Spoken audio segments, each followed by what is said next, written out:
Greetings, everybody. Nick DiVirgilio here, and welcome back to my podcast. So, you want to be a musician. I am very excited about the guest for this week's episode, Mr. Todd Sucherman.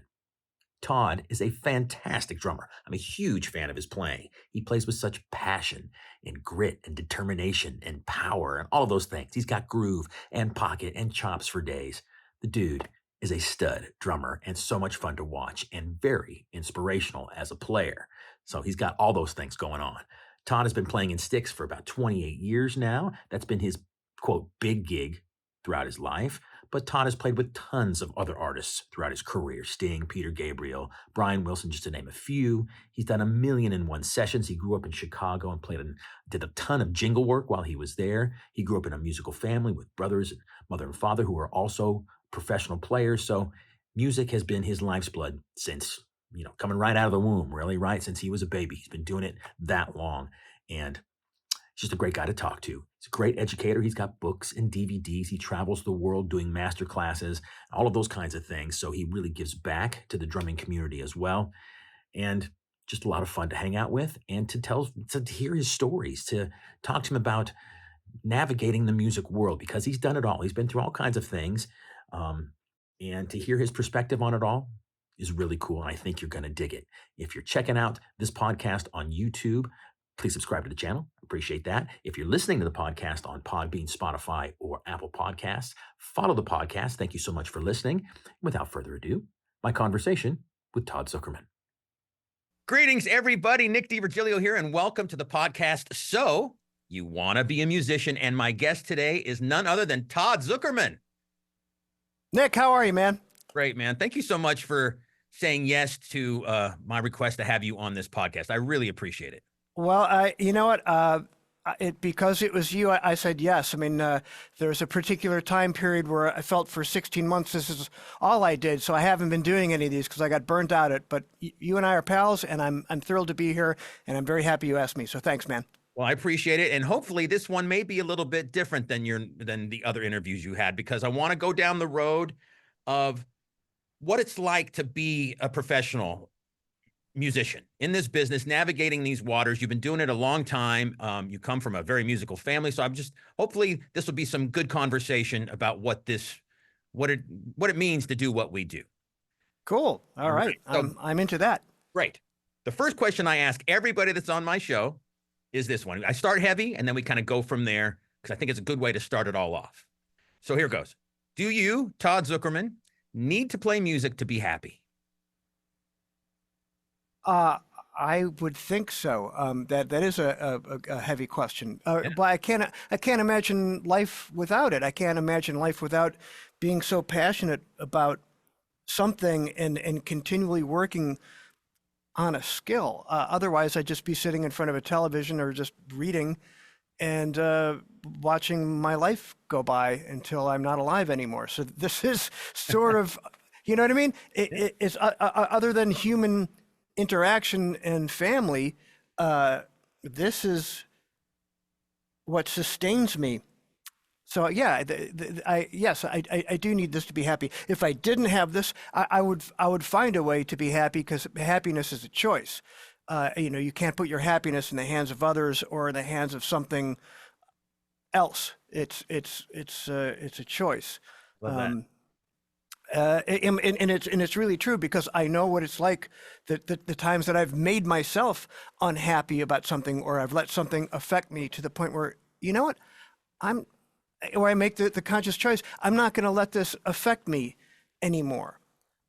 So you can cut out some dead baggage in your life, and maybe cut out some toxic people and some toxic friends. Friendships have an expiration date often. So it's yes, but this is when all else is kind of feeling uneasy in the world. This is a place where I can come, and this is my temple or my country club or whatever. I can't not be unhappy in this room. That's amazing. Great information there. I really appreciate that. This happiness, this choice of being happy, was it something that you learned over time? Did you learn this from your parents growing up, or did you have to figure this out as you became an adult and started getting out there in the world? Well, my wife is incredibly positive, to the point that sometimes it can be frustrating for me, because there's part of me that I have a little bit of inherent sort of uh, a small woodland creature inside me, or a bit of an early Woody Allen. I know that's not a good reference now these days, but I had a tendency to be concerned and worry about things. And I realized that I'm only damaging myself with that. I mean, my father said, it doesn't matter what happens to you in life, it's how you react to it that matters. And that's something that I have to continually remind myself of, because I can be very reactionary because I'm very passionate about things and fairness and justice in the way things should be, and life isn't fair. There's a lot of turmoil should I choose that. But sometimes I just choose to not read the news, not get involved, and not let other things that I can't control me, or raise my blood pressure, or take a year or two off of my life. I'd rather make my own happiness in other things. And sometimes ignorance is bliss. A few years ago, I would have hated hearing me say that. But as I've gotten older, I realize that everything in life is 50-50, and you have to make your own happiness. And we're here for a blip. Yeah, it's true. So enjoy it. And you get one. So Make the best of it, right? yeah, do things that make you content and happy. Yeah, cool. Appreciate that. Now, you, like I said, you come from a very musical family. Dad was a professional player. Mother was a performer as well. All your family, you grew up in a band with your brothers and stuff. What did you learn from your parents and your brothers too, a little bit about navigating the music biz? Did they teach you stuff from when you were like a kid all the way up, or did it just Oh, naturally kind of seep into you? well, both, because really the greatest card I was ever dealt in life was being the youngest in a musical family. So I had not only the experience of the expertise and learning capabilities from my father, my mother, my older brothers, but their friends and their older musicians and my father's musicians. Being the youngest, you're the beneficiary of all that. And my first paying gig was when I was 6 or 7 years old in 1976. And there was a different world back then, right? So from my perception was, you just have to learn how to play and get a gig and make the people happy and make the employer, whoever's paying you, happy. And something that I learned from my father was, if you are versatile and can play all styles, you have a better chance of sort of filling your calendar with dates if you want to be a musician, because you could play all different kinds of styles of music. If you just do one thing, you're kind of limiting your possibilities, and it's a little bit more like buying a lottery ticket. It's just like if I was just in one rock band, and gee, I hope we get the big record deal, and gee, I hope we become famous, that you may as well buy a lottery ticket. But if you could play waltzes and foxtrots and tangos and jazz, and standards, and you can play brushes, and you can be on time and trustworthy and reliable, and have a good reputation, you can work as a musician. And I never wanted to be an astronaut or a fireman. I wanted to play the drums from my earliest memories, and it was the thing that I gravitated towards and fell in love with. And I just wanted to make sure that I could position myself to be employable on this instrument, Well, I think you did that in a in a big way. It sure seems that way Thanks. from my perspective. That you definitely Well, achieved that. well, thank you. That was my first goal. So hopefully, I've accomplished some of that. Now you do a ton of clinics, and you're a great educator. So you speak in front of people in person quite a bit.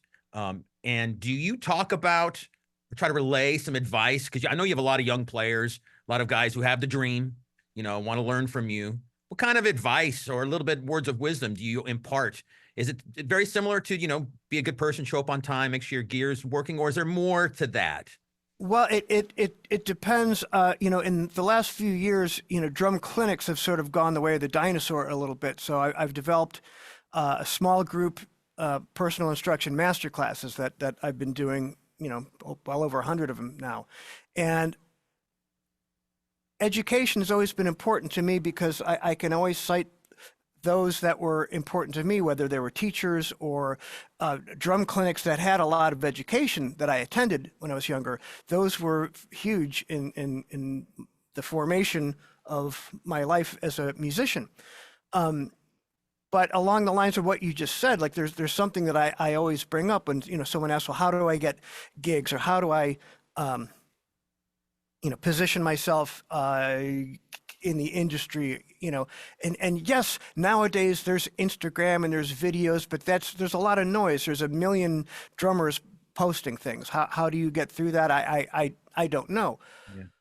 But the things that I know that will still work for the human contact and the human interaction of being a musician is I always say this, there's 5 things that you can do to put your career in a positive trajectory, whether or not you want to be on the world stage or you just, let's say you got a day gig or, you're a lawyer or something like that, but you want to do more gigs in your town.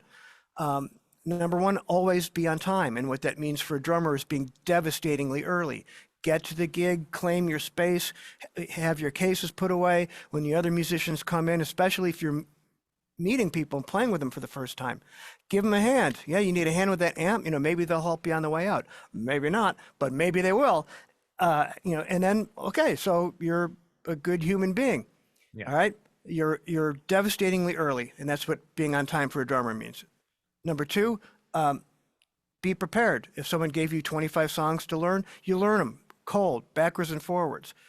That's what you do. You said yes. That's the commitment you made. And number 3, your gear is the right gear for the music. Everything's in tip-top shape. You haven't forgotten anything. Make checklists. Make sure that you don't forget something at home. I once forgot something, and it could have ruined my career, but I was saved because I was devastatingly early. Number 4 is nail the job, and that's a gift you've already given yourself because you were prepared. Now it's fun. You're prepared. Now we're playing music. Yeah. You're not reading your cheat sheets and faking your way through it. You're part of the conversation. And then number 5, leave everybody happy that you were there. Be a breath of fresh air. The world has enough malcontents. There's enough grumpy, disgruntled, bitter, dark musicians. Don't add to that pile. Don't add to that pile. And I always knew that if I handled my business like that one day I'd be in a room with Sting or Peter Gabriel. And both of those things happen. So you can, conjure some realities out of the way that you conduct yourself on and off stage. That's so huge, man. It really is. I mean, it's been totally like that for myself and a lot of other players as well. So that's great advice. I appreciate that. Now, so I wrote down a few other questions. So you've been in Styx for about 25 years, give or take, right? Ish? 28, but who's counting? 28 years, a long gig. And you joined that band, excuse me, you joined that band mid-90s. That band already had a lot of history before you joined. Now, what was it like stepping into that scene from your perspective? Yes. So I grew up in Chicago, and Styx was from Chicago, so there were hometown heroes and hometown favorites there on the radio, and you couldn't avoid them. And they were in the wheelhouse of a bunch of different rock things that I was listening to. So I knew all the songs. I had a bunch of the records. I went to see them live on the Paradise Theater tour in March of '81 and in April of '83. So when it came, how it came about really is I was doing a lot of recording sessions in the city, a lot of jingle work. Chicago is sort of the mecca for jingles for a number of years. And there's a guy who ran all the cartage company for all the studio musicians, a guy named Keith Marks. And he'd worked with the band in the past and worked with a couple of the guys on their solo projects and whatnot. And in 1990, this was March of 95, um, there hadn't been a definitive A&M greatest hits for Styx. So A&M Records was going to put out their greatest hits. Their first hit, Lady, was on Wooden Nickel Records from 1972, I think. Mm. And there was something they couldn't get the sound recording, blah, blah, blah. So they decided, well, we're just going to go re-record the song. And that moment in time, Styx's original drummer, John Panazzo, was in ill health and kind of couldn't physically play. So they called Keith and they said, hey, who should we get to ghost drum for John on Lady? And Keith said, oh, you got to call Todd Sucherman. If you want him, I could set it up because he was dealing with my gear anyway. So Keith cracked that door open for me. And I just went in and it was a session. Hey, how you doing? I saw you guys in 81, blah, blah, blah. I was in and out of there in 90 minutes, you know, Okay. and then off Yeah. going downtown, you know, doing something else that day. And then they called me back in February of 96 to do another song that was going to be on the Greatest Hits Part 2. And this time I could tell that I was being vetted. Not that they weren't nice the first time, but there was a much more of a kind of, hey, so where'd you grow up and blah, blah, blah, and get to know you. Because look, you know, if you're going to spend time on the road with someone, the hang has got to, it's crucial, right? It's a huge part of it. Yeah, you bet. If I was a weirdo or, you know, some sort of freaky, you know, they wouldn't have happened. So stepping in at that, sorry, to answer your question, stepping in was not so much intimidating musically because I knew the music was sort of part of my DNA, but personally, they were all very smart and very quick individuals. And I think it was more socially I had to find my way in their group because there was one person that wasn't present from the band, and I was taking that person's place. So I had to, you know, step lightly and listen, you know, do way more listening than talking, and figure out what can I do to make them comfortable with me being the new variable. What can I do to make them comfortable and make them relax and be their best so they can do their gig without worrying about anything that I bring to the table, on or off stage. So that was the thing I was really paramount for me is I want them to be comfortable. I want them to be able to do their job and get lost in their thing and have fun and have it be a success where we look at each other and we smile after, you know, rehearsing a song. Because yeah, there's a month of rehearsals before we played the first show. And that was the thing that I just really wanted to tread lightly and not be too big a personality or, you know, be like, hey, I got a million jokes and be that guy. I didn't want to annoy them or I'd rather be a little bit of an enigma that is dependable than, you know, some sort of flying around their heads that won't let them be. Well, that proved to be the right moves because you've been in the band for 28 years now. Yeah. Right. Well, yes, and they're all good human beings, and that really helps. Sure. Especially at a time when I was 26 when I got the gig. And you know what I mean, if I ended up in a band where, you know, they're doing lots of rock debauchery and throwing TV sets out the window, I could have been a very good joiner inner. But they've all kept their wives or, you know, gone through divorces and have the keeper wife now. Right. And I saw how they conducted themselves, you know, 20 years down the line, and I thought, that's how to do it. You do it like that. I mean, I love Keith Moon and I love the stories, and that sounds like fun, but in reality, that's how to do it. Very good. So now you don't have to get specific here, but I'd love to ask, in this situation, famous band, big gigs, you know, all of those things that come with being in a band like Styx, were there ever any negative situations you had to sort of navigate through to get to the other side and make, you know, and sort of kiss and make up all of it? I mean, was there ever a bad moment where you found yourself in that you had to deal with? And how do you deal with those kinds of things when they do pop up, if they pop up, I guess? Well, you know, there was a period, I really don't talk about this much, but because it's not my story to tell. But Well, when if you don't have to no, get specific, you don't want to. I just want to. My point is this: how do you deal with those kinds of weird situations when you find yourself in? You're a pro's pro.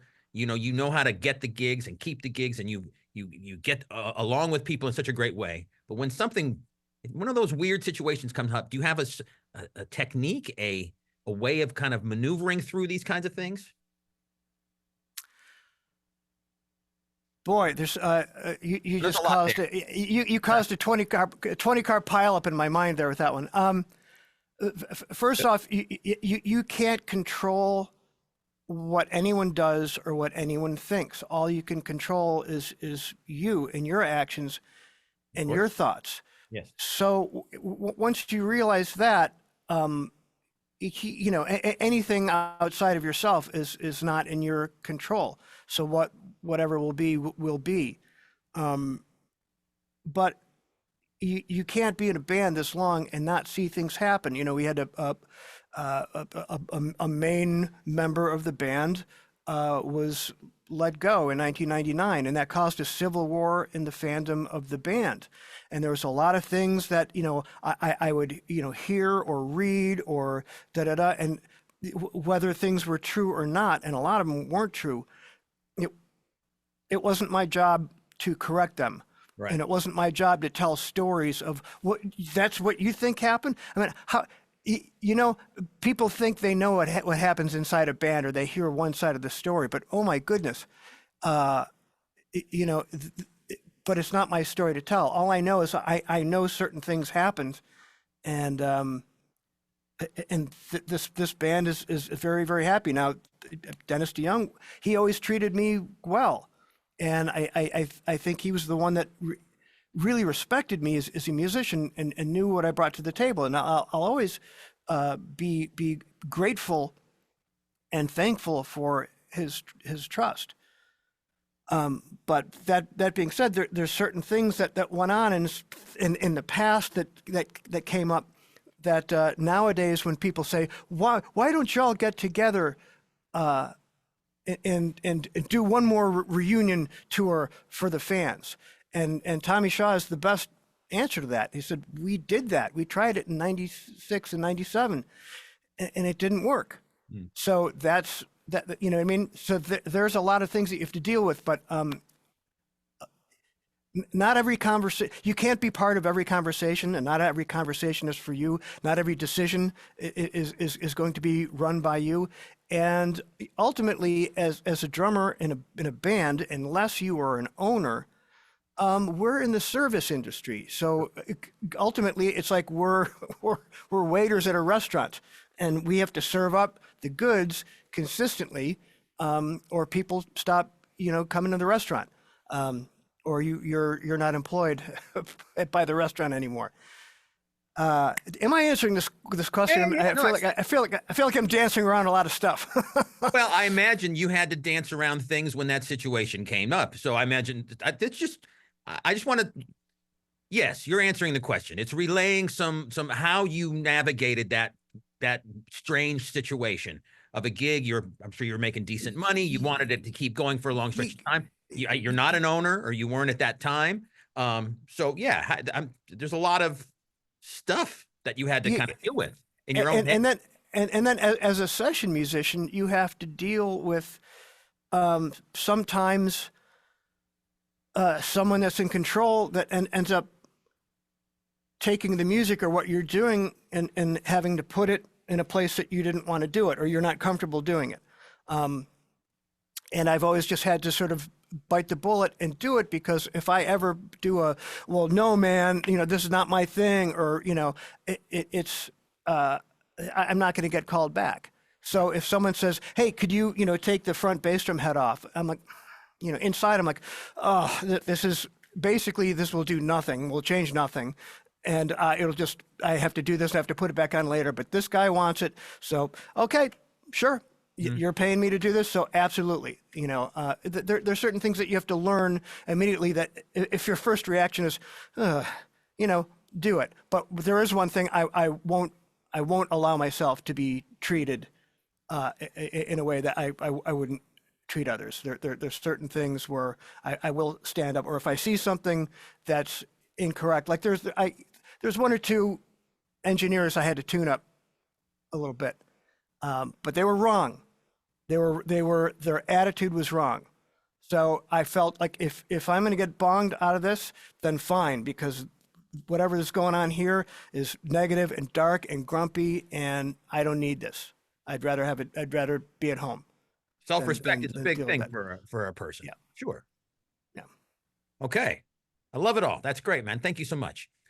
Another sort of heavy question. Was there ever a point in your long career as a pro where you thought of giving up or doing something else? Did that ever creep into your mind ever?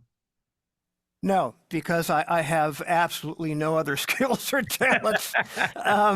You know, no. The thing That's that fantastic. That's great. the thing that is, you know, you get to a certain age now. I'm 55, so at a certain point now, you enter the disease control and pain management portion of life, and I want to do this as long as I can, but I've been doing this since I was 2 years old, so I know that inside my bones and joints have taken a lot over the years. So I'm not like an 80-year-old, but you know, some of the abuse that my body's taken might you know, be along those lines. So that's the one thing that kind of scares me. Like, is there going to be a time that something happens where I can't do this? But then I don't worry about that. I don't give that any power because I'm worrying about something that may or may not happen, and it's all I can do is concentrate on the present moment.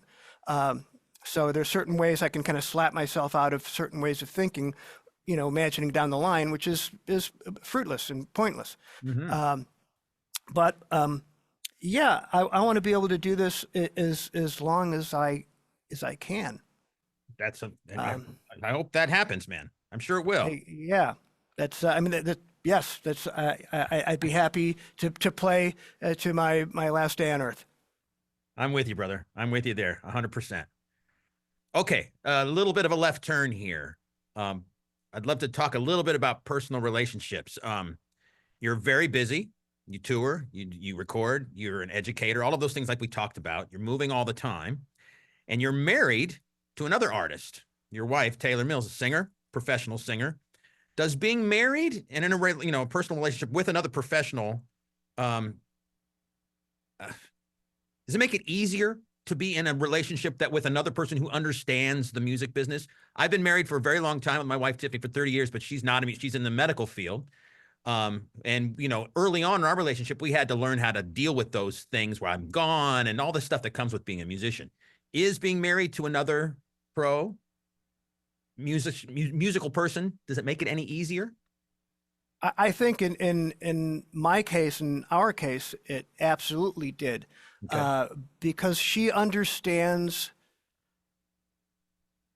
what the gig is out there and the time constraints. And she knows it's not just, oh, well, you're out there hooting and hollering and having a great time and doing whatever you want. You know, she understands there's certain things and the rigor of inconsistent sleep patterns and meal times and demands on your time and what it takes to get ready for the gig. You know, never once in our 25 years together did she ever say, can't you just give me 2 minutes, you know, on a phone call. She's never done that. It's always, all right, cool, you know, call me or you know, text me afterwards. And now, you know, in the texting world, it's so much easier than the phone calls. Texting is significantly easier. But I think it worked for us, and especially when Taylor's on the road.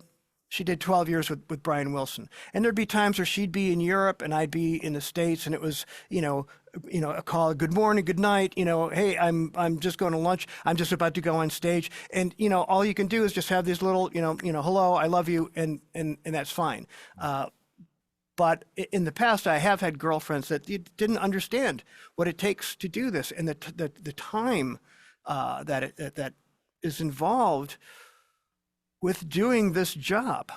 Even going to play a wedding, it might be 3 hours for the gig, but there's 2 hour drive, maybe an hour drive, the setup and tear down. That's a whole evening. So can't you just give me 5 minutes? No, I can't. And but Taylor always understood that, so it worked for us. Fantastic, man. And do you guys, when you're home together, do you do things where you just put music aside? You don't want to think about it at all. It's just the two of you. Like can you Yes. like let it go for go on vacation and just put all that stuff, like not even think about it for a week or so or a few days? Well, it's easier for Taylor because she's been out of Brian's band for a while, and we have a 10-year-old daughter, so she's kind of a single parent really when I'm on the road. So that's her full-time gig now, right? And so for me, the difficult thing is when I come home. Difficult slash, I'm very grateful that I always have some recording sessions and things in the queue. So I have to balance being gone I was just gone for 25 days. I come home for 9 days, right? But I had to spend some time out here, and I have a session on Wednesday. So I have to make sure that I don't immediately run out here. Hey, it's great to see you after all this time. I'm going to go in the studio for 3 or 4 hours. Yeah, That's not fair. But I do have to balance my home time with things that I need to do out here. Like today, I'm speaking with you. My daughter's at a birthday party. So I don't feel like she's sitting in the house, or like we could be going for a swim right now. So I don't feel like, guilty about being here. She's at a birthday party. I'm glad I'm not at a birthday party. I'd really rather be here. So, I find the times where I look at their schedule and things that they're doing, and then I'll book stuff around things that I won't be missing. Right. With them. So everything's a bit of a balance. But Sure. the thing that sometimes is difficult, like we had our 20th anniversary of being married last year, and we went to Hawaii for 2 weeks. And that was going to be there's no calls, like emails, social media is going to be like absolute bare minimum to none. And that takes a couple days for me to turn off all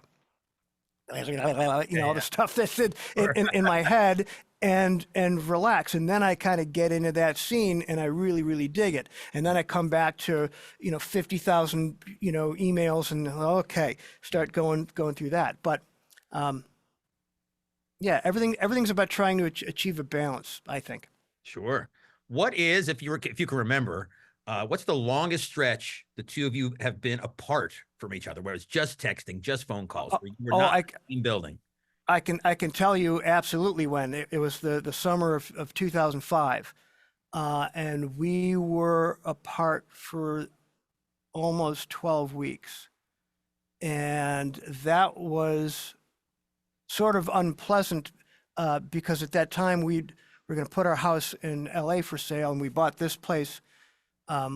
She came back from Europe, and we made an offer on this house, and then she went back to Europe, and I went back on the road. So the whole thing was to be going through the purchase of a new home in a new city, selling a house, and then being apart for that long was really, really weird.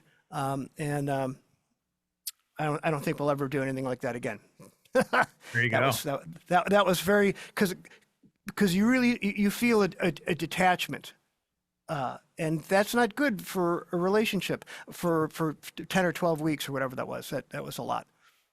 I did that just this year for the first time in probably 20 years. Going out with Mr. Big, there was a stretch. Now, thankfully, my kids are grown and out of the house, and we're sort of empty nesters now. But Tiffany had to deal with me being gone I was home for 1 day in 3 months. Now, Oof. I loved being on the road. I loved gigging, and all that stuff was great. But boy, it was like, like just exactly how you just described it. It was a strange feeling being so far apart from my wife for that long, after such a long time of always being around each other, crazy. Yes, I mean there's two things, and here's advice for any married musician out there. You have to be very careful on what we call the reentry, because Yeah. in this case, excuse me, got a wife and a daughter, and they have developed their routine Hmm. out of self-preservation, as have I on the road. But when I come back in, you don't want to be a bull in a china shop when you come back in. You have to try to have the reentry be smooth. Again, sort of tread lightly, and one one bit of information, I don't know if I should say his name or not, but that I learned from another musician, said, don't say anything about the house for the first 24 hours you're at home. Like, don't come in and be like, that pile of magazines still there? That was here, or like a pile of laundry, or hey, you didn't fix this thing. Don't say anything about the house for the first 24 hours you're at home. Amazing advice. Yes. Oh man, you have a lot of great wisdom, Todd. I appreciate it. This is really good. Thank you. So we're getting down to the end of it here. Just a couple more things to ask you, if you don't mind. Sure. Another broad question, but what is Todd Sucherman's idea of the good life?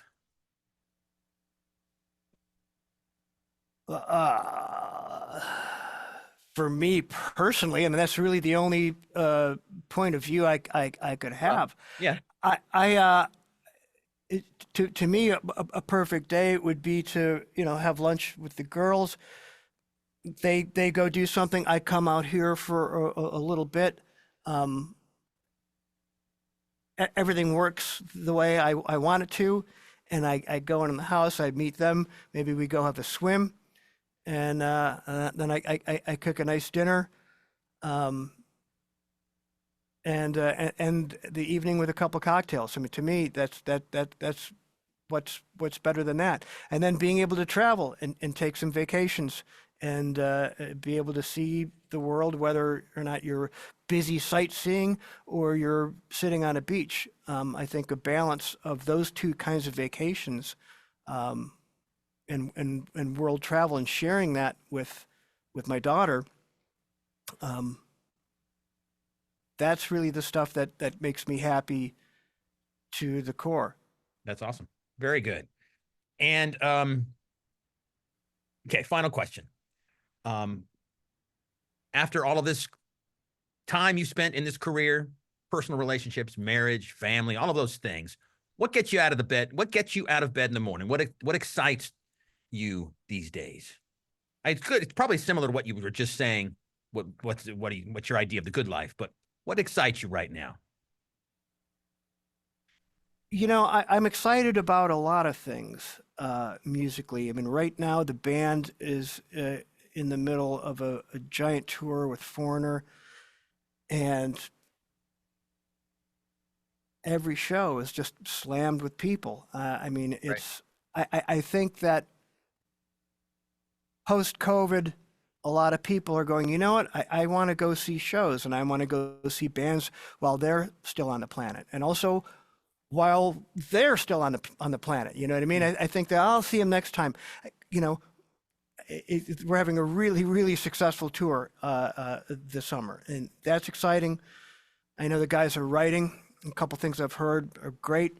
So I know there's going to be another record down the line that is going to be another great record. I'm going to be working on the new Altiforma record, and I just got music for the third Finally George record. That's gorgeous. So I know down the road in the fall and the early winter, when things slow down a little bit for the band, I can spend some more time here. And those are just going to be like devouring big chocolate cakes of music. I'm really excited about doing that. So that's the thing that keeps me getting out of bed. I mean, you're talking about, so you want to be a musician. Well, here's this. I love the fact that I have no idea what the hell is going to happen to me. Now that's not for everyone. There's some people that are like, I want to know how much money I'm making. I want to sit. I want the security. I go to this job. I sit in this cubicle, and that is their comfy place, and that's fine. For me, I have no interest in that. Everything that's ever happened to me, or anyone that I've ever played with, or heroes that I've met, that I can't believe I've met. I met most of my heroes. That's insane. I never know what's going to happen, and that's exciting. Any phone call, any email about, are you available to do a tune for so and so? Like, how did this happen? I love that, and so any day I wake up, there could be a call or an email for something from someone Mm. that I never ever would have expected. So I hope that that energy continues. And also another bit of advice, how the universe has worked for me, if I may, is any of the BS, like hustling, like trying to climb the ladder, I'm trying to hang out, or I want to meet this guy, or anytime I did that, which that's not inherently and truthfully me. Anytime I do that, nothing happens. It's just I'm grabbing onto smoke, and it just disappears. But the times that I've truly haven't given a damn about what's going on, or I just do my thing and hope that people like it. When I stop caring about trying to up the ladder, that's when the cool stuff floats to me. That's when I get a call or an email from someone about working with them. That's how the universe has worked for me. So I don't know. I don't know where I'm going with this, but for any musicians that are out there that feel so desperate to try to, like, relax, work on your craft. Don't work on that. Work on your craft, and then some things might float to you. Because if you're desperate and you're scared and you're clawing all the time, the good things are like, ugh, they're freaked out of you. It's sort of a law of attraction in a way. But if you have a quiet confidence, and first and foremost, you can deliver the goods here and not be the, hey man, I'm the funny guy all the time. If you can deliver the goods here, someone's going to notice. So, sometimes you can be, so good that, you can't be ignored, but you also have to have the human chops to not be pulling hand grenades in your hand all the time. Sure. There's so many musicians I know that are brilliant, but they do something to sabotage or screw themselves up with every step they take, and it's very, very frustrating. So get this together, and then get this together, and you stand a chance. Yeah, boy, amazing, love it. Thank you so much for all of this, Todd. My pleasure, man. Yeah, I think you've given the folks listening and watching some great advice and on ways to deal with things and to navigate this music world that we're in. So I really appreciate your time. Hey, can I share one more story real quick before we go? Share as much as you like, of course. Okay, so there was a moment when John Panazzo, the original Styx drummer, died and we were on the road. There was a moment that there was an actual choice that I made, that I think I made the right choice. When John Panazzo died, it was very, very heavy for the band because they weren't expecting it. In hindsight, they realized that, that was the way it was going to go. But, Chuck Panazzo, the bass player, it was his twin brother. So it was family, his twin brother. So on that night, I made myself scarce. And we were in New York City, and I went out with a buddy of mine, and we, walked around, bar hopping and whatnot. And I go back to the hotel, and I walk in the hotel, and I can hear JY's big booming voice and some laughter from the bar. And I could kind of peer in there, and I saw all the guys who were in the bar. And I thought, should I go over there, or will my presence be not welcome because I'm a reminder that their drummer, their friend, their brother had just passed away this day? Or there's the elevators. I could just sort of slink off to my room and be an enigma. And I thought, no, I should go over there and I should say, hey, even if I'm met with a murky reception. So I walked over there and I'm like, hey guys, and immediately it was like, oh, Todd, here, join us. And pulled up a chair. And I think that was the moment, and that was the decision where I got a seat at the table, because I didn't choose the easy way of just, I don't want to deal with them, or like, the grief, or, condolence or whatever. I'm just going to go to my room. I went there, I leaned into the hard decision, and I sat there, and they told me stories through laughing and crying, the stories of John. So sometimes you have to make the hard decision, and very often the hard decision is the right decision. So there you go. Love that. Love that. Thank you for sharing that. I really appreciate that. Huh, wow. Very cool. Well, Todd, last question for me, because if you're only listening to this podcast, you can't see what I'm seeing here, but you're sitting in your music room, in your studio, and you have a boatload of drums back there. How many snare drums do you have in those cases there? So upwards of 130. So you're telling. Yeah, so it sort of goes all. Oh yeah. Are you saying that you can never have enough snare drums? I'm sort of at that point. Oh yeah, there's more over here. Up there. Okay, yeah, cool. I'm sort of at that point, because there's sort of no more room at the inn at this point. But I always say this, and it's true. If I were to psychoanalyze myself as to why I have this room the way it is, and first and foremost, like all these drums, they're unique, or I'm friends with the builders, or it's not just about having a lot of stuff. No, they're of course. all carefully chosen. But when growing up in Chicago, my father would take me to Drums Limited, which is our favorite, and then Frank's Drum Shop, which is 2 doors down, both on Wabash Street in Chicago. And both of those places, you'd walk in, like the elevators would open, and it was like the Willy Wonka reveal with a gumdrop, the chocolate river and everything like that. You walk in as a little kid, and there was floor to ceiling drums, and you look down there, there's chimes and gongs, and there's the cymbal section, and it was breathtaking. And I think I wanted to create a space like that, because that made such an impression on me, that I come out here and I feel the same way, that childlike wonderment. Awesome.